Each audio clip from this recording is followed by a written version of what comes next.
everyone, and welcome back to the Amethyst Witches. And this week we are talking about the fae.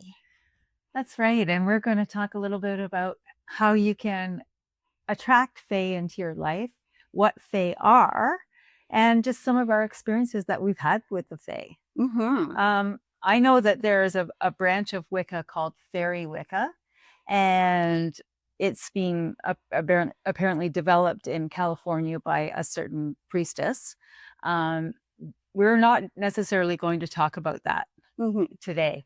We're more going to talk about the legends and lore of the fae, and some of the books we've read and the experiences that we've had. But we're not going to delve into that California branch of Faery Wicca today. Yeah. Faery magic goes way back. It's not just something that started in the 70s in California. Yeah. I mean, this is, if you have any Irish, Scottish, or English blood in you, or Scandinavian, or other cultures. I'm sure there's other cultures that we just aren't aware of. But fairy magic is a real thing that's been going on for years and years and years and years. And very rich in the history and the culture and the myths. Oh, God, yeah. And, you know, all the fairy tales, you know, the books of Irish fairy tales or English fairy tales, and those are fairy stories. There's magic in those myths and stories. Oh, absolutely. Right? Yeah. Yeah. And in Ireland, they believe so much in fairies that, you know, you don't cut down a certain tree if it's standing alone in a field, because that's a fairy tree. They'll build the road around it. Exactly. They won't dare upset them, because they feel that if they do, that bad luck will befall their family or themselves. And so they don't mess with the fairies. And it all kind of started in Ireland with the Tuatha Dé Danann, which was the fairy race, the race of people there were a magical race of people that inhabited Ireland. And then they were said to have gone underground into the Shee, into the hills, the hollow hills. And yeah. That's the children of Danu, is that? That's right. Yep. That's right. Okay. And so that's where the legend sort of started. And then there's so much legend. We could go into it, but there's a lot of it. Yeah. But yeah, it's very rich and storied history in both Ireland, Scotland, Wales. And they believe very, very strongly in these beings. And so what are fairies? Is the question. What are they? Because a lot of people think, oh, that's just fake. We don't believe in fairies. That's only crazy people believe in that stuff. Well, I think people tend to think of the Disney version. Right, Tinkerbell. A Tinkerbell. Right. When you say fairy, that's what most people will think of. Right. Cute little fairies that fly around. But we're talking more about mythological fae. That's true. Yeah. In DJ Conway's book, The Ancient Art of Faery Magic, she talks about the fairy race of the fae as being totally different than that, like as being tall, slender, pale, not winged creatures. So much like the Lord of the Rings type of fae. Like the elves. Okay. Basically. Yeah. Okay. And but she also did talk about the good people, the little people, and they were a different type of fairy race. And there was all these different kinds of fairy races, which is interesting. And that book is good. I have some criticisms of that book, but there are some good things about it. I would recommend it for a beginner intro on the fae as well. Okay. But yeah, so the world of fairies is like a world that overlaps with ours. And that's why when we are in the right state of mind, we can see the fairies or elementals. Oh, yeah. Right? If you get into that sort of hypnotized state. And I wanted to say one thing about that is that a lot of times when people say they see a fairy, it's a real surprise. Right? It's like, oh my God, I can't believe what I just saw. Right? And then it's gone. And then they go, was that real? Did that really happen? Right? And that's how it happened with me when I first saw a little fairy. It was in my garden. I was renting a farm just outside of town here, and we had a big garden and we had tomatoes. And I was looking very closely at the tomato blossoms, which are like a little yellow blossom. And all of a sudden, there was a little bean there. Oh my And goodness. I was just sort of like, in a dreamy kind of state, which I often do get into. And I saw this little thing and it took off and it did have wings. Oh wow. And I don't know, was my mind playing tricks on me? I mean, because I'm skeptical, you know how I am, right? But I saw something. What did I see? Yeah. Yeah. And what I've come to think of is the ones that have wings are probably the sylphs. They're the air spirits. So each It's more element, like little garden fairies. Yeah. Kind of thing. yeah, Okay. and they appear and they're gone. Like they're there and then they fly off. Just as soon as you see them, they're gone, right? And it's really interesting. And then another friend of mine told me that it was at night and she saw some fireflies. And she was like looking at the fireflies and just sort of in a dreamy state. And all of a sudden, one came right in front of her face and it had like a human shaped body Oh wow. and took off. As soon as she saw it, it was gone.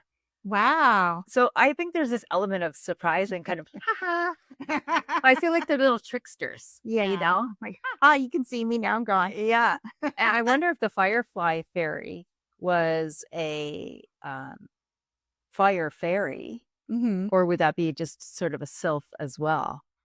Right? Because the sylphs are the air fairies. The undines are the water fairies. They would be the ones that you'd see at a little waterfall or a stream or a spring or someplace. They're often seen in nature.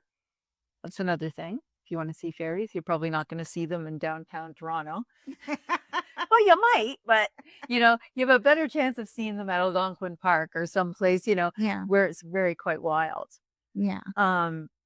And then there's the fire fairies, which are called salamanders. I don't really know why they're called salamanders, but for some reason they're called salamanders. Because when I think of salamanders, I think of earthy things that lives under rocks, like little lizards, Or like the salamanders that you find, like if you go far enough south, like in Florida. Sure. And that's right. Hot places. You see the little tiny lizards everywhere. They're everywhere. Yeah. So maybe that's where they get that idea from.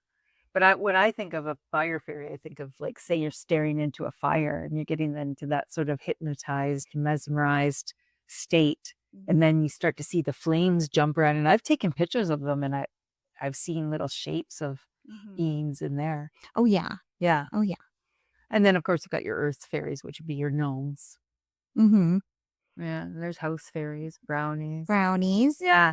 And that Dane McCoy, Witch's Guide to Fairy Lore, that's all. It tells you all about the different kinds of fairies. Oh, okay. It's kind of neat. That's It's a cool. neat breakdown. Yeah. And if we wanted to leave out an offering for, say, a house fairy or even fairies in your garden, like what should we leave out? Right. And that's a great way to get them to come, right?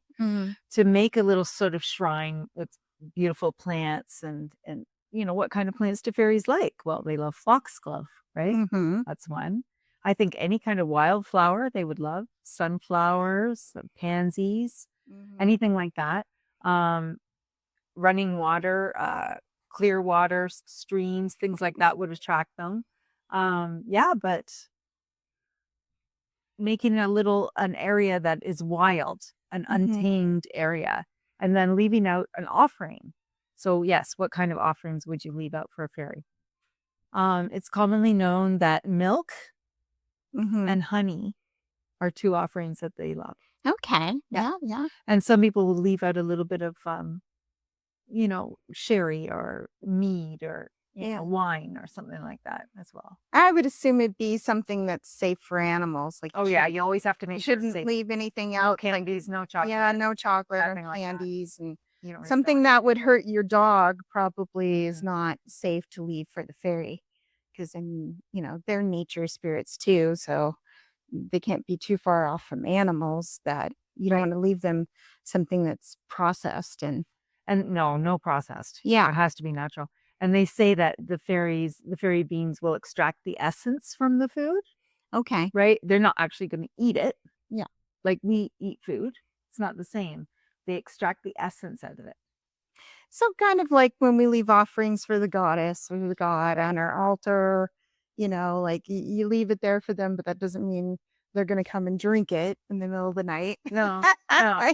You're just leaving the offering. Yeah. You're making that offering. Mm-hmm. Yeah. So any sort of natural thing like seeds, grains, barley is one that they apparently love. And yeah, things like that, natural things. Okay. And then if an animal eats it, it's not going to harm the animal either. So yeah. But starting to give offerings is a good way to attract them to come and to make some sort of an incantation, where you actually make a proclamation to the fairies. This is a safe spot, and I invite the fae to come to this spot, right? And you just keep doing it over and over again until you get some action. But they are known to be tricksters, and there are some that are known to be malevolent. So you want to know, it's good to know the different kinds of fairies as well, because they're nature beings, but they're also on the astral. You know what I mean? So you want to make sure that you're only attracting the good ones. They're known to steal things, right? Right, I've heard that. Yeah. Steal things and then return them in odd places. Like people's keys. Yeah, I've had stuff like that happen where things went missing and it was right there. And then a couple days later, you find it either right in that same spot, which you knew you already looked at, or someplace that, made absolutely no sense. Yeah. So I have had that happen. It hasn't been a while, but also like there's some lore about if you want to protect yourself from fairies that are malevolent, that's where the iron comes from. You want to use iron. Right. So like the railroad spikes and that sort of thing, or shoes, all of that. And then also throwing out like rice or seeds or something, so for the fae to count, because it'll stop them and they have to count. Oh, okay. I never heard that one before. Just not funny. Yeah. I don't tend to have much iron around my I have a little building where I do my magic workings, and I don't have any iron in there because I want to attract the fae. Mm-hmm. Yeah, I'm actively calling them in. So you don't want to ward them off with the iron. No, I don't. And apparently there's certain crystals that they also like. Mm-hmm. I don't have a list on me right now, but it would be probably in this book here, the Emily Cardine's Fairy Craft. And I have some criticism of this book as well, but I also think it's one of the best books that I've read about fairy magic. And it has some ritual ideas on how to call the fae into your rituals, which we just did at summer solstice. Yeah. And wasn't that a fun ritual? That was really like there was a real sort of playful energy that night. Mm-hmm. Yeah. There's some magic happening that night for sure. You have some other books here. Did you want to? Yeah, this is an old one I had still sitting around. Healing with the Fairies, Doreen Virtue. I think there's also a card deck that goes along with this. Not sure if I have the card deck in another place, but I would say my most treasured like art books are all fairy books. So the Brian Froud, this is the original. Yeah. This is just- worth a lot of money now. I don't Probably anymore. I love the artwork of Brian Froud. God, they're gorgeous, aren't they? Yeah. Like this one goes into that. all his little drawings. Cover there. There's some beautiful little drawings and watercolors, and yeah, he was great. And this is the new version. I'm pretty sure you can still get this one. I feel like he really knew about fairies because, like, he's talking about. Hey, is that a rowan? Yep. Yeah, he's talking about different kinds of fairies and where to find them, and just the pictures really. I think he could really see that. I think he could. And when I went to Glastonbury, wow, there's a lot of fairy stuff over there, and they have a whole section on Brian Froud. Oh yeah, yeah, like they really in this one story went. I have the Tarot, the Goddess and the Green Man, or something. By Brian Froud as well. Oh yeah, have that, but also, these other books. Oh, there's another Brian Froud. Yeah. So this one has good fairies on one side, Oh, right, and the bad fairies. and then you do it like that, and it's bad fairies. Isn't that neat? That's really clever. Yeah. Yeah. What a nose. And then so like your bad fairies would be like in the rivers and that would drown people, that type of thing. Yeah. What do they call them? Not the Selkies, but Yeah, bogey. oh, right. Bogey, beast of a most Yeah. soulless nature. I've heard that word before. Okay, yes, and there are some very dark and spooky looking fairies there. Yeah. Well, yeah, like the sirens and the mermaids, they used to lure the sailors Exactly. to their death with their beautiful singing, right? Yeah. And they come out and see this beautiful woman, and of course they were all missing women, so they go towards the women and the beautiful voice, and their ship would crash, and they'd all drown. Yeah. And then and they grab onto them and take them and Steal them right under. Yeah. Mhm.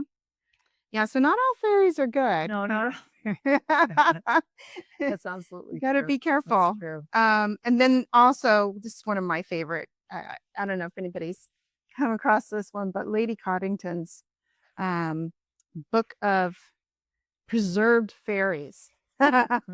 So this one is hilarious. So the artwork is all smashed fairies, basically, like somebody went out into the forest and just smashed a fairy inside of a book. And the artwork is so cute. Hilarious. They're so whimsical. I'm pretty sure this book is from the 90s when I originally got it. Wow.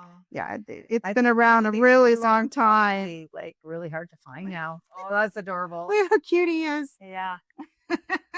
Well, and the fairy beings were known to give the witches their knowledge. Mhm. And this is how a lot of the old witches learned how to make certain potions and herbal potions and whatnot. And remember that guy, the herbalist guy from Occulticon? Oh yeah, I can't remember his name, but he it was contacted, something. yeah, it was Brian, right? Yeah, He contacted fairies. yeah. And he told, but how he did it. Now we're going to go into a little bit of drug culture here, but we're talking about someone who's using the drug intentionally. Was he would take quite a large dose of magic mushrooms, psilocybin mushrooms, and then the fairies they would come and tell him certain potions, and they were proven to work. And he said little green men would come, Like the DMT little green men kind of thing. That's cool. Yeah, right? So there's something to it. yeah. And maybe just having been in that drug-induced state, he was able to reach into that astral world Mm-hmm. and communicate with these spirits.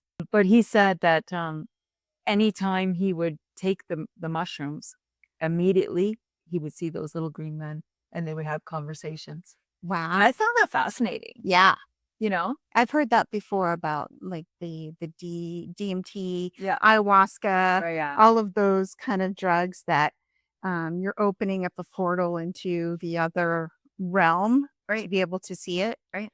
I haven't tried it myself, but I'd love to. But you'd have to do it with a professional that knows what they're doing, Right. and Real intention. leads you into like a visualization, Yeah. a meditation. But I think cannabis, I think, could help to, to get you in that state where you could be receptive to see fairies. And another thing about the whole fairy idea is that you have to believe in it. Yeah. If you don't believe in it, it's not going to happen for you. Yeah. Well, and that goes along with witchcraft in general. Yeah, belief is really, really important. You can't be so, I don't believe in that. Well, if you don't believe in it, it's not going to work. Yeah. Like you're already putting doubt into your own thing. You're shooting yourself in the foot before you start the race, you know? Yeah. Exactly. So, yeah. And remember this story. I don't know if you ever heard this story. It was a paranormal story. And I think it's on YouTube, but it was about these little green children. And this is documented in England. Oh, remember the story? Yeah, they have heard that. A little girl and a little boy showed up in this town in England in the 1600s or sometime. I can't remember exactly when it was. I should have more information on that. But this little girl and boy showed up and they had green skin and they spoke a different language. Wow. And nobody knew where they came from. And even the children didn't really know why they were there. And they were dressed differently and everything. It's kind of an interesting story. Were they fairy children? But anyway, they ended up adopting the children and raising them. But the little boy got sick and died. Oh, But the little girl eventually, her green color went away and she just was like a normal little girl and learned how to speak English and everything like that. wow. But it's quite the story how they Yeah. just showed up and they were like from a different place, a different time, maybe an alternate universe. Yeah. Which also brings me to the idea that maybe fairies are at a parallel universe with us. Mm-hmm. I think they are, Yeah. Oh, for sure. you know, Oh, and yeah. that sometimes, these worlds can cross. Mm-hmm. You could also think of it as the circle, the two circles, our world, their world, and the overlap, And sometimes you meet them in the liminal spaces in between. liminal spaces. Yeah. Right. And we should talk a little bit about that, where that's the most likely time to see a fairy is at dusk, dawn, or midnight. Okay. Right? Because these are thresholds. Yeah. Right.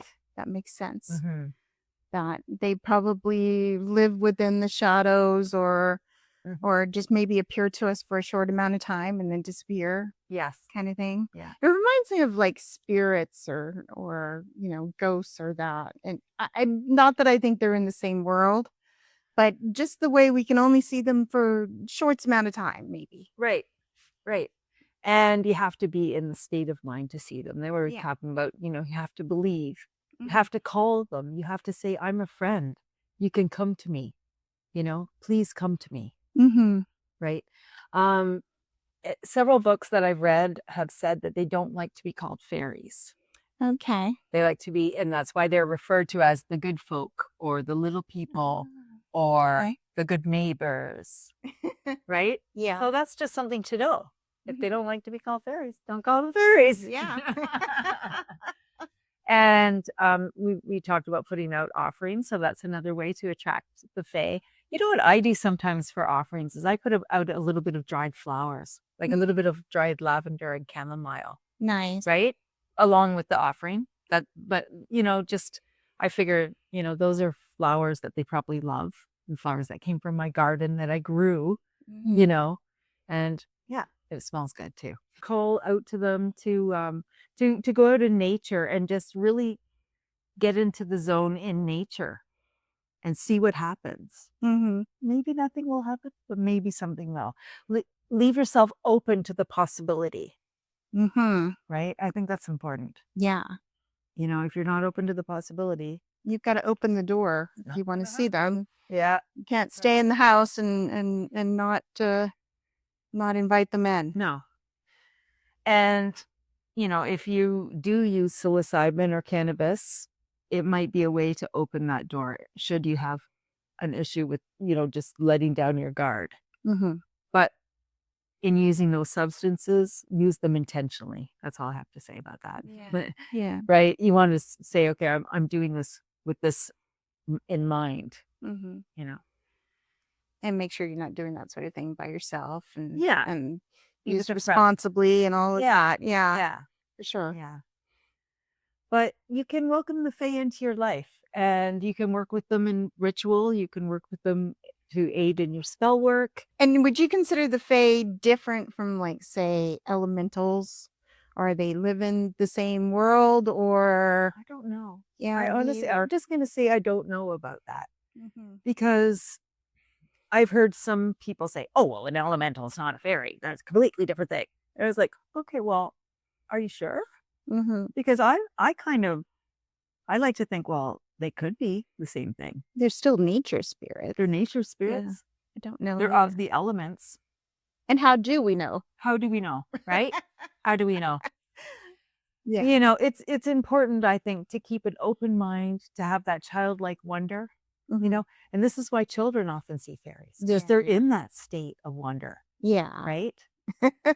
So I used to think of my daughter when she was little, both my daughters as little fairies. And my youngest daughter, Robin, one time when she was about 6 years old, I guess, she had a pair of fairy wings, like you get at the store. And she was Aw. running around in the woods and I took pictures of her and they were just gorgeous pictures. I love those Aw. pictures. Yeah, I should get them framed and have them on the wall. But she looked like a little fairy, Aw. a little rascal. She was so cute. Yeah. anyways, so working with the fae, I know there are some books on fairy magic. There's, some books on fairy Wicca that people can get. But I think honestly, you just have to really immerse yourself in nature. Get out and do some hiking and Yeah. do some gardening. Yeah. And even if you live in a city, there's parks to go to. Yeah, There's trails to walk. You could have a balcony if you live in an apartment building and just have tons of flowers and things on your balcony and bird feeders to attract the birds. I feel like the birds and the fairies are connected. Yeah, quite a bit. For sure. I had an experience in May. It was actually on Beltane, where I went out and I was playing my mandolin at the Arboretum of Guelph. And I was sitting in this little hawthorn grove, and the hawthorns were all blossoming. And hawthorns are known to be one of the fairy triad, right? The oak, the ash, and the thorn, right? Because that's the fairy triad trees. So there I am sitting in this and playing my mandolin, and a little wren came down and sat right on the fence beside me. Oh. And he was just sitting there, like hopping around, looking at me, and I'm like randomly going, "What the heck?" Because wrens aren't that common of a bird, and they're tiny little birds, right? So I don't know. I just like the music. You like the music, yeah. Well, that's another thing they say about the fae. They love music. Oh, I'll bet. Right? Yeah. And I would think an instrument like a mandolin, which has that enchanted little sort of fairy sound, be appealing to them, or flutes of any kind, or whistles, or recorders, anything like that. So, or harp. I just think when I think of this kind of music, I think of fairies. Yeah. So yeah, you can try all those kind of things to attract the fae into your life. There's books you can read, but like we were saying, like nothing beats going out in nature. Yes, I think this is one that call out. You have to just go out and do You it have to experience it. Yeah, you're not going to find fairies through a book. No. You might get some tips and some ideas, but going for walks and maybe leaving an offering at the same tree or on the same trail for a while, and then see what comes along. Like even we went out for a walk just recently with the dog, and we found a little tiny baby raccoon just sitting at the foot of a picture. Yeah, just sitting at the foot of the tree. And luckily Ozzy didn't notice the raccoon and had to scare him off. But yeah, he just sat there. He wasn't very big, so probably Mama wasn't too far away. But if you really pay attention, you can find all sorts of little animals. And well, and that's the thing. I think a lot of in our high-paced technological world, I don't think people are stopping to smell the roses. You know what I mean? And like you're saying, like if you pay attention, you'll see it, right? Yeah. If you pay attention and you're at a pond, you might look down and see some tadpoles. But if you're just walking by and talking, looking at your phone, you're not going to see it. No. Right? So shut the phones off. Get out in nature and just take your time and really see what happens. Yeah. And it's good for you too. Yeah. And I hope you all do see a fairy. And if you have seen a fairy, please tell us your story, because we're so interested. Oh yeah. And we'd love people to comment on our videos and let us know that you're out there watching, and and tell us your stories, because we're all in this together, and we'd love to hear from you. Yeah. Well, I think that's it for the fae for now. We might revisit the fae later, but because we love this topic. Yes. But thank you for joining us, and we'll see you next week. Thank you. Bye.